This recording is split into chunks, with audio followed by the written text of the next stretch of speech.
Rudy gazed out the car window and saw a young, beautiful girl, Ashley. She appeared anxious, waiting for someone to arrive. Fresh out of prison, Rudy made a spur-of-the-moment decision, one that went against his conscience. He lied, claiming to be the man Ashley had been waiting for. What Rudy didn't know was that this decision would change everything. 2 years ago, Rudy was sentenced to prison for theft. During his time behind bars, he met his cellmate, Nick. Nick had been exchanging letters with a woman named Ashley, someone he had never met in person. Their conversations were passionate, and their connection was undeniable. Nick often shared details of their letters with Rudy. Over time, Rudy found himself developing a strange and inexplicable feeling toward Ashley. Then, just as Nick was about to be released, tragedy struck. A violent riot broke out in the prison. In the chaos, a large inmate suddenly attacked Rudy and Nick. Nick pushed Rudy out of harm's way, taking the knife wound himself and collapsing to the ground. Rudy was also assaulted, but before the situation worsened, the prison guards intervened. Rudy survived the ordeal, but Nick was critically injured. Though he was rushed to the hospital, he didn't make it. When Rudy was finally released, he made a decision: he would meet Ashley in Nick's place. After all, Nick had never mentioned Rudy in his letters. Rudy planned to tell Ashley the truth about Nick's tragic fate, but when he laid eyes on Ashley for the first time,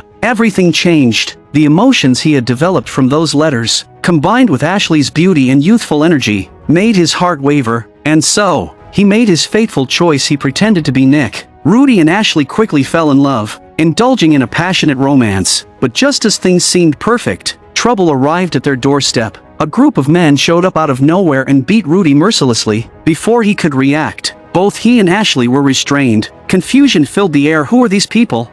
Then, the truth came out. The leader of the group was Ashley's brother, Gabriel. He had been looking for Nick ever since he got out of prison, but it wasn't for a heartfelt reunion. He needed Nick's help with something. Rudy desperately tried to explain that he wasn't Nick, but Gabriel wasn't buying it. Without giving him a choice, Gabriel and his men threw Rudy and Ashley into a truck. Rudy soon realized they were being dragged into a dangerous plan. Gabriel had uncovered something interesting. Nick used to work security at a casino. That was the key to their plan. Ashley had tried to hide Nick's whereabouts, but Gabriel had found them anyway. Now, he was forcing Nick, who was actually Rudy, to help him pull off a casino heist. With Nick's supposed knowledge of the casino's security and vault locations, Gabriel believed success was guaranteed. Once again, Rudy insisted that he wasn't Nick, that Nick had died in prison, but Gabriel refused to believe a word of it. Instead, he signaled his men to dispose of Rudy. They dragged him out of the truck, aiming a gun at him. That was when Rudy realized if he kept denying it, he wouldn't make it out alive. With no other choice, he continued the lie. Gabriel handed Rudy a map.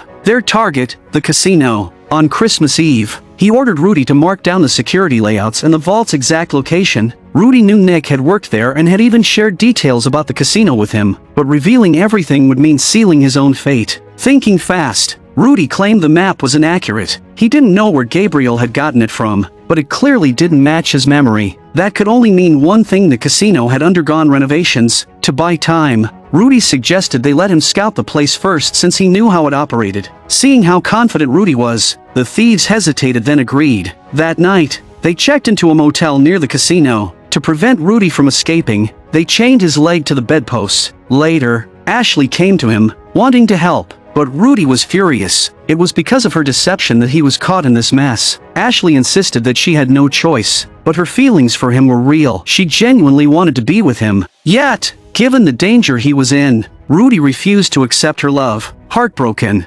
Ashley left. The next day, they prepared to go to the casino. To avoid recognition, they disguised Rudy as a cowboy and had Ashley pose as his girlfriend. Their mission? To gather intel. To ensure Rudy didn't run, Gabriel sent 2 men to follow him inside while the rest stayed outside. Rudy played along, pretending to survey the place. Then, the moment he had a chance, he slipped into the restroom. Ashley, still overwhelmed by guilt, didn't notice at first, but the men trailing Rudy did. Sensing something was off, one of them approached a casino employee and asked, "Has this place been remodeled recently?" The employee looked confused. "No, it hasn't." That's when the man realized they had been tricked. Without hesitation, he rushed toward the restroom, but the moment he stepped inside, he was suddenly tackled to the ground. The person standing over him was the real Rudy. Rudy landed punch after punch on the man, knocking him down before calling out to his disguised decoy to walk straight out the front entrance. But just as his plan seemed to be working,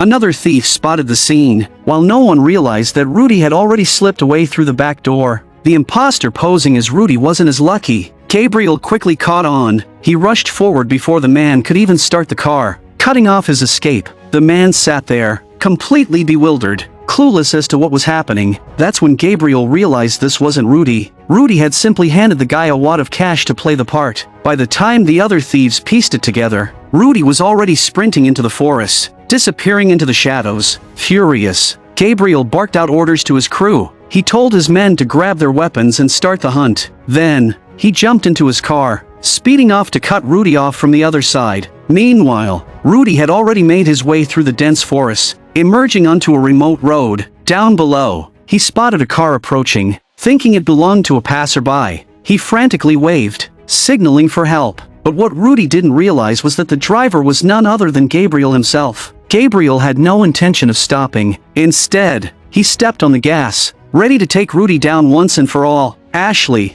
seeing the danger, sprang into action. She grabbed the steering wheel, throwing Gabriel off course. Rudy, seizing the opportunity, turned and ran. At the last second, he hurled himself off the slope, barely escaping with his life. But Gabriel wasn't giving up that easily. Determined to finish Rudy, Gabriel was about to go after him again, but before he could, Ashley tackled him, sending them both tumbling down. In the scuffle, Gabriel's weapon flew out of his grasp. Rudy, seeing the opportunity, snatched it up and struck Gabriel hard. He wasn't planning to stick around, he just wanted to take Ashley and get as far away from these criminals as possible, but their escape was short-lived. Gabriel's men had already caught up. Without hesitation, they aimed at the frozen lake and fired. A single shot cracked the ice beneath Ashley's feet. She slipped, falling into the freezing water below. Rudy had no time to worry about his own safety anymore. Ignoring the danger, he dove straight into the icy water. Ashley was trapped beneath the frozen surface, struggling to reach the top.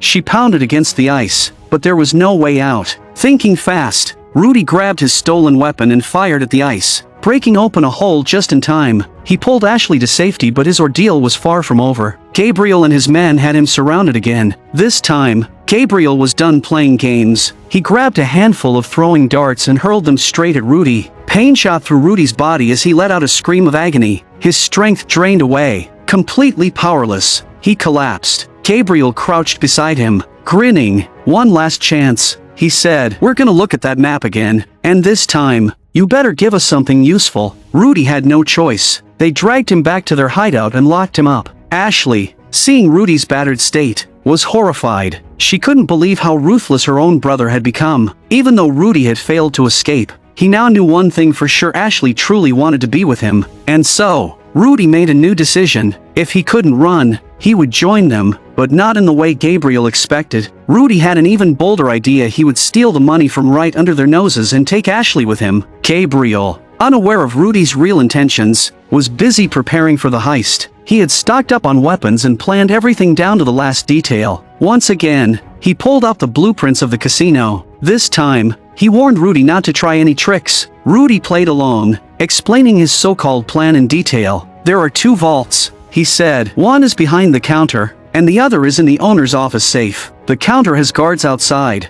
and the cashiers inside have the codes. As long as we take control of the area and disable the alarm system, getting the money will be easy." Based on the casino's security measures, they would need at least 6 people to pull it off. But Gabriel frowned. "We're only 5, he said. "I'm not letting my sister get involved." Rudy had to think fast. He laid out the risks and rewards, convincing Gabriel that they needed Ashley's help. Ashley, eager to prove herself, volunteered. After some hesitation, Gabriel agreed, but there was still one major problem: how would they sneak weapons into the casino?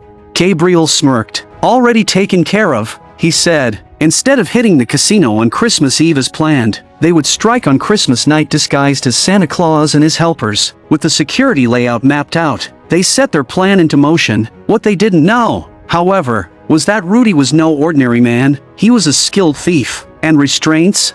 They were child's play to him. Using one of Gabriel's discarded darts, Rudy loosened the bolts on the iron bed frame, unlocking his chains with ease. As he glanced outside, he spotted a weapons transport truck parked nearby. Arming himself was his best shot at survival. Moving silently, he slipped out the window and crept toward the vehicle below. With a makeshift tool, a simple wire hanger, he picked the lock. Success. He climbed inside, only to find it completely empty. No weapons, no supplies, just an empty cargo hold. But Rudy wasn't leaving empty-handed. He grabbed a knife better than nothing. Just as he was about to make his next move, he heard the rumble of an engine. The truck across from him was pulling away. Rudy realized he couldn't go back the way he came, and he made another mistake. He forgot to close the window. It was too obvious. If the thieves outside noticed, they would immediately sense something was wrong. Rudy had no choice but to sneak back into the motel through the back door before anyone saw him. Just as he was about to return via the staircase, he heard Ashley's voice. Following the sound,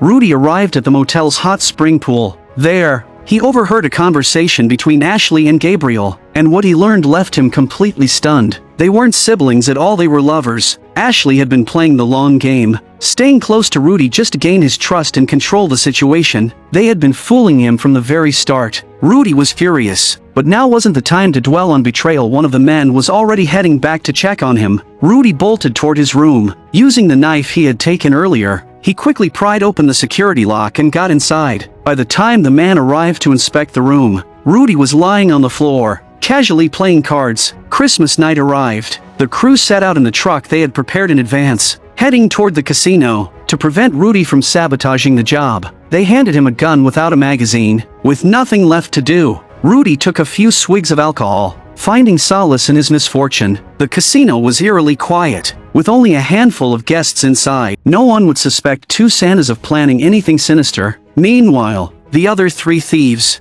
also dressed as Santa, entered the casino in separate groups. Ashley stayed outside, keeping watch. Rudy stuck to the plan. His first job was to stir up trouble at the gambling tables. It didn't take long before security took notice. While their attention was on Rudy, Gabriel slipped upstairs into the control room. Then, gunshots rang out. Panic erupted across the casino. Security tried to fight back, but the thieves had the upper hand. Quickly gaining control, Gabriel pulled up the handcuffs he had brought and forced the casino owner to restrain two security guards. Meanwhile, the other thieves locked all the guests inside a room. Outside, Ashley spotted something troubling: a police car pulling up to the casino. Two officers stepped out, looking for some holiday entertainment. Inside, the thieves were threatening the cashiers to hand over the vault codes, but the employees revealed something unexpected: there were no codes. All they needed was a key. Realizing they had been tricked by Rudy yet again, the thieves decided to force their way in. What they didn't expect was that armed security guards were waiting inside. One of the thieves was shot dead on the spot.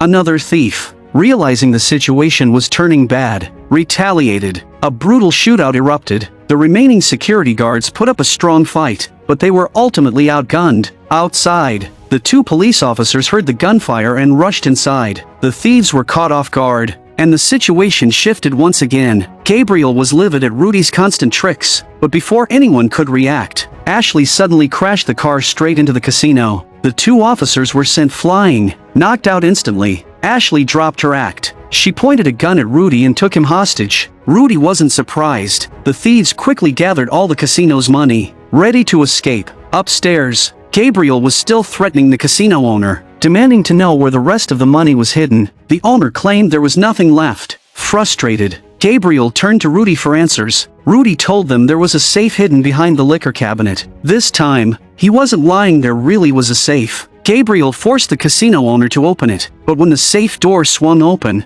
the thieves were in for a shock. There wasn't any money inside, only weapons. Before they could react, one of the thieves was shot dead on the spot. The others scrambled for cover. With the heavy gunfire raining down, Gabriel and Ashley saw no choice but to escape. They leaped out of the window, landing on the first floor, trying to flee. The casino owner, determined to stop them, gave chase. Back in the control room, only Rudy and one of the men remained. Both scrambled to grab a gun from the floor. Rudy got to one first, but to his horror, it was the same unloaded gun they had given him earlier. The other man, having tolerated Rudy's antics long enough, finally had his chance. Smirking, he took out a cigarette and lit it, but he didn't realize he had just made a fatal mistake, because Rudy's gun was filled with high-proof alcohol. With a flick of his wrist, Rudy used the improvised firepower to take him down once and for all. The casino owner, who had been exchanging gunfire with Gabriel, was tragically shot and lost his life. Meanwhile, the police were rushing toward the casino. Rudy, now armed, suddenly ran into Gabriel. The two locked eyes, both ready for a standoff. Before Rudy could react, Ashley appeared again this time, taking control of him once more, and just like that,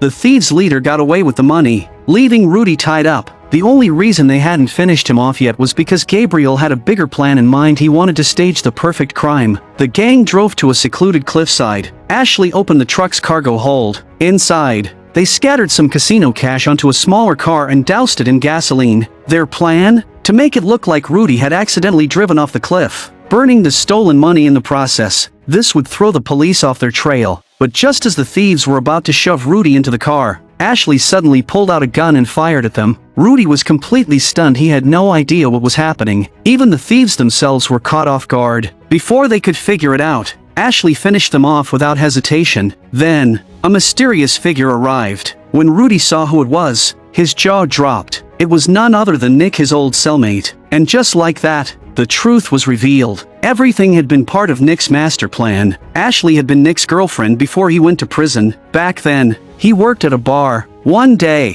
while delivering drinks, he met the gang of thieves. Ashley saw them as her ticket to a fortune. When Nick, who worked security at the casino, heard about their ambitions, he came up with a scheme of his own. He spent years planning the perfect heist, even going so far as to commit a crime just to get himself locked up. His goal? To plant his girlfriend inside the gang and find the perfect fall guy. And Rudy was that fall guy. That was why Nick had read his letters to Rudy. That was why he had told him everything about the casino. And the prison riot? That was stage 2. Nick had bribed the inmate beforehand. The plan was for the attack to happen during their usual routine. But when a fight broke out in the cafeteria that day, the inmate took the opportunity to strike. Since the attacker was already serving a life sentence, he had nothing to lose. Nick was only lightly injured. Once he was taken to the hospital, he bribed the guards. He had them spread the fake news of his death inside the prison. By the time Rudy believed he was gone, Nick had already been released, free to put his plan in motion. Sure enough, after getting out of prison, Rudy walked right into his trap. Everyone had been played by Nick and Ashley. Now, Nick planned to get rid of Rudy for good. If all 5 Santa Claus robbers were dead, the police wouldn't suspect Nick or Ashley at all. They would walk away as the only winners. Ashley lit a torch, ready to set the car on fire. Meanwhile, Nick was about to shove Rudy off the cliff, but they underestimated one thing: Rudy's skills as a thief. In a flash, Rudy pulled out a hidden knife. With a few quick cuts, he freed himself from the restraints. But there was another problem: the car wasn't running. Without power, the brakes were useless. Thinking fast, Rudy hotwired the car. At the last second, the engine roared to life. Rudy immediately shifted into reverse. Nick, still inside the truck,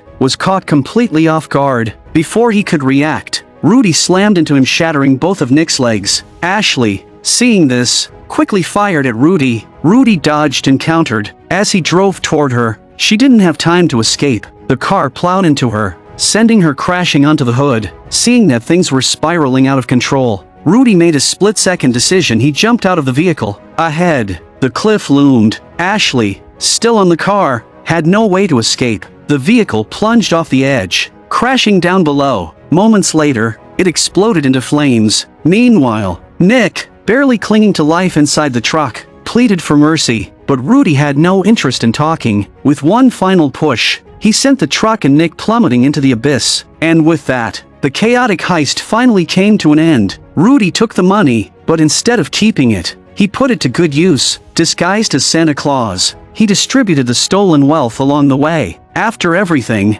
Rudy chose to return home. He left his past behind, embracing a simple, ordinary life once more. I'm a movie enthusiast. Please subscribe to my channel, and I'll see you next time.